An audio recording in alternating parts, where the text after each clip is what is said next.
ሰላም ጤና ይስጥልኝ። ዛሬ የምንናገረው ስለ አንድ ተራ እህል ሳይሆን የሰው ልጅ ታሪክ ስለቀየረ ሱፐር ፉድ ነው።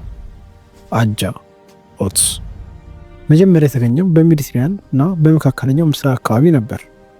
መጀመሪያ ላይ ሰዎች እንደ ምግብ አይጠቀሙበትም ነበር፣ ይልቁንም እንደ አረም ይታይ ነበር። ሮማውያን እና ግሪኮች አጃ ለእንስሳት መኖሪያነት ብቻ ይጠቀሙት ነበር።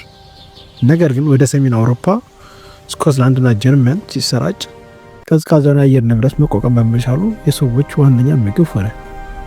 ስኮትላንዳውያን በአጃ ጥንካሬያቸው ይታወቁ ነበር። ዛሬ ሳይንሱ አረጋግጦታል። አጃ በዓለማችን ካሉ እጅግ የተሟሉ ንጥረ ነገር ካላቸው እህሎች አንዱ ነው። በዚህ ደቂቃ ውስጥ አጃን ለምን የምግብ ንጉሥ እንደምንለው በዝርዝር እናያለን። አጃ ከመሬት ተነስቶ እኛ ሳህን ላይ እስኪደርስ ድረስ ብዙ ደረጃዎች ያልፋል። መጀመሪያም ቅርፊቱ ይወገዳል፣ ይበላል። ስቲል ከት የተቆረጠ አጃ። ይህ አይነቱ አጃ ሳይቀናበር በብረት ብቻ ተቆራርጦ የሚዘጋጅ ነው። በውስጥ ያለው ፋይበር አልተነካም። ለመብሰል ከ30 ደቂቃ በላይ ይወስዳል። ነገር ግን ለጤና ቁጥር 1 ምርጫ ሮልድ ኦትስ የተቀቀለ አጃ። በእንፋሎት ተቀቅሎ በሮለር ጠፍፎ የሚደረግ ነው። ይህ ሂደት አጃው ቶሎ እንዲበስል ይረዳዋል። ኢንስታንት ኦትስ በጣም አጃ። በጣም ቀጥቅጠውና ተቀቅሎ የሚዘጋጅ ነው። ለጤና ጥቅሙ ዝቅተኛ ነው፣ ምክንያቱም ቶሎ ስለሚፈጭ በደማችን ውስጥ ያለውን ስኳር በፍጥነት ሊጨምር ይችላል። ለክብደት መቀነስና ለስኳር ቁጥጥር ሁል ጊዜ ስቲል ከት ወይም ሮልድን ይምረጡ። ቤታ ግሉካን። ይህ በአጃ ውስጥ የሚገኝ ልዩ የሚሟሟ ፋይበር ነው። በሆድ ውስጥ ሲገባ ጄል ይፈጥራል።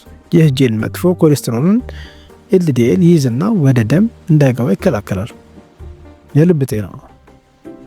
በቀን 3 ግራም ቤታ ግሉካን መውሰድ የልብ ህመም ተጋላጭነት በከፍተኛ ሁኔታ እንደሚቀንስ የኤፍዲኤ ጥናቶች ያሳያሉ። አንቲ ኦክሲዳንቶች። አጃ አቬንትሮመርስ የተባለ ልዩ አንቲኦክሲዳንቶች አሉት። እነዚህ በደም ስር ውስጥ እብጠት ኢንፍላሜሽን እንዳይኖር ያደርጋል። ይህ የደም ግፊት ለመቀነስ ይረዳል። አጃ ለሰውነት ክብደትና ለጡንቻ ግንባታ። አንደኛ የረሃብ ቁጥጥር። አጃ ፔፕታይድ የተባለ የእርካታ ሆርሞን እንዲመነጭ ያደርጋል። አጃ ቁርስ የበላ ሰው ምሳ ላይ ብዙ አይበላም። ሁለተኛ ለስፖርተኞች። አጃ ኮምፕሌክስ ካርቦሃይድሬት ነው። ይህ ማለት ጉልበትን ቀስ በቀስ ለረጅም ሰዓት ይሰጣል። ከስፖርት በፊት የሚወሰድ ምርጥ ምግብ ነው።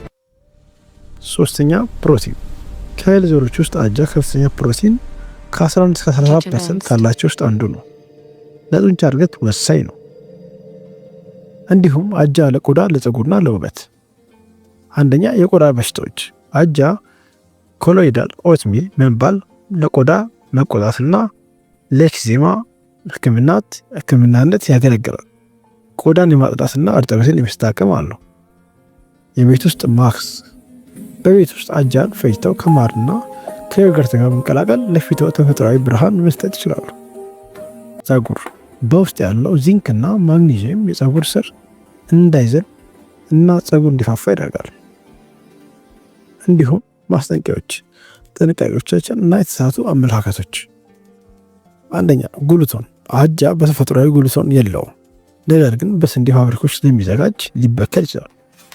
ሴሊያክ ያለባችሁ ሰዎች ሰርቲፋይድ ግሉቴን ፍሪ የሚለውን ፈልጋችሁ መጠቀም ትችላላችሁ። ሁለተኛ ፊቴክ አሲድ። አጃ ማዕድናትን እንዳንመጥ ሊያግድ ይችላል። መፍትሄው አጃን ከመቀቀል በፊት ለ8 ሰዓት ዘብዝፎ ማቆየት ፊቴክ አሲዱን ይቀንሰዋል። ሶስተኛ የኩላሊት ጠጠር።